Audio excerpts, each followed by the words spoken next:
നിരന്തരമായ കാട്ടുപന്നി ശല്യം കർഷകന് ഭീഷണിയാവുന്നു. കഴിഞ്ഞ ദിവസം രാത്രിയിൽ കൊച്ചുകാമാക്ഷി താന്നിക്കൽ ബെന്നി എന്ന കർഷകന്റെ 1/2 ഏക്കറോളം വരുന്ന സ്ഥലത്തെ കൃഷികളാണ് കാട്ടുപന്നികൾ നശിപ്പിച്ചത്. കഴിഞ്ഞ 3 വർഷക്കാലമായി തനിക്ക് ദുർഗതിയാണെന്ന് കർഷകൻ പറയുന്നു.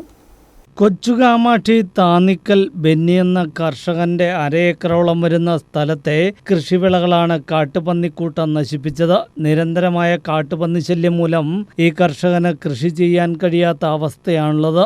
കഴിഞ്ഞ 3 വർഷക്കാലമായി തനിക്ക് ഈ ദുർഗതിയാണെന്ന് കർഷകൻ പറയുന്നു. മുൻ വർഷങ്ങളിൽ വിളവെടുക്കാനാകുന്ന സമയത്താണ് കാട്ടുപന്നികൾ എത്തി കൃഷി നശിപ്പിച്ചിരുന്നതെങ്കിൽ ഇപ്പോൾ കൃഷി തുടങ്ങുമ്പോൾ തന്നെ കൃഷി നശിപ്പിക്കാൻ ഇവറ്റകൾ എത്തുമെന്നും ബെന്നി പറയുന്നു. ഈ കപ്പ ഇപ്പം 2 മാസത്തിനുള്ളിൽ പറിക്കേണ്ട കപ്പയാണ്. ഒരു 500 കിലോ കപ്പ കിട്ടുന്നതാണ്. ഒരു കിഴങ്ങ് പോലും ഇല്ലാതെ അടിച്ച് അത് തകർത്ത് തരിപ്പണമാക്കി. അതുപോലെ തന്നെ ഇട്ട കപ്പ, തൈക്കപ്പയാണ്, ഇട്ടിട്ട് 1 മാസം ആകുന്നതേ ഉള്ളൂ, കിളക്കാറായി വരുന്നേ ഉള്ളൂ, അതും നശിപ്പിച്ചു.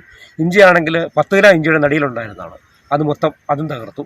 ഒരു കാരണവശാലും കൃഷി ചെയ്ത് ജീവിച്ച് മുന്നോട്ട് പോകാൻ പറ്റത്തില്ലാത്ത ഒരു സാഹചര്യമാണുള്ളത്. അതുകൊണ്ട് ബന്ധപ്പെട്ട അധികാരികളുടെ ഭാഗത്തു നിന്ന് ഇതിന് വേണ്ട ഈ കാട്ടുമൃഗങ്ങളെ തുരത്താനുള്ള ഒരു നടപടി ഉണ്ടാകണം. അതുപോലെ തന്നെ സർക്കാരിൻ്റെ ഭാഗത്തു നിന്ന് സഹായം, ഇതുപോലെ കൃഷി നഷ്ടപ്പെട്ട് പിന്നെ നമ്മൾ നാളെ പ്രതീക്ഷയോടുകൂടി വീണ്ടും ചെയ്യുന്നതിനനുസരിച്ച് ഇതുപോലെ കളഞ്ഞുകൊണ്ടിരിക്കുക. അപ്പോൾ അതുകൊണ്ട് നടപടി സർക്കാരിൻ്റെ ഭാഗത്ത് നിന്ന് അടിയന്തരമായിട്ട് സ്വീകരിച്ച് വേണ്ട സഹായങ്ങൾ ചെയ്തു തരണമെന്നാണ് എനിക്ക് പറയാനുള്ളത്. സർക്കാരിൻ്റെയോ ബന്ധപ്പെട്ട അധികൃതരുടെയോ ഭാഗത്ത് നിന്ന് കർഷകനെ സഹായിക്കുന്ന പദ്ധതികൾ നടപ്പിലാക്കിയില്ലെങ്കിൽ കർഷക ആത്മഹത്യകൾ കാണേണ്ടി വരുമെന്നും ഈ കർഷകൻ ചൂണ്ടിക്കാണിക്കുന്നു.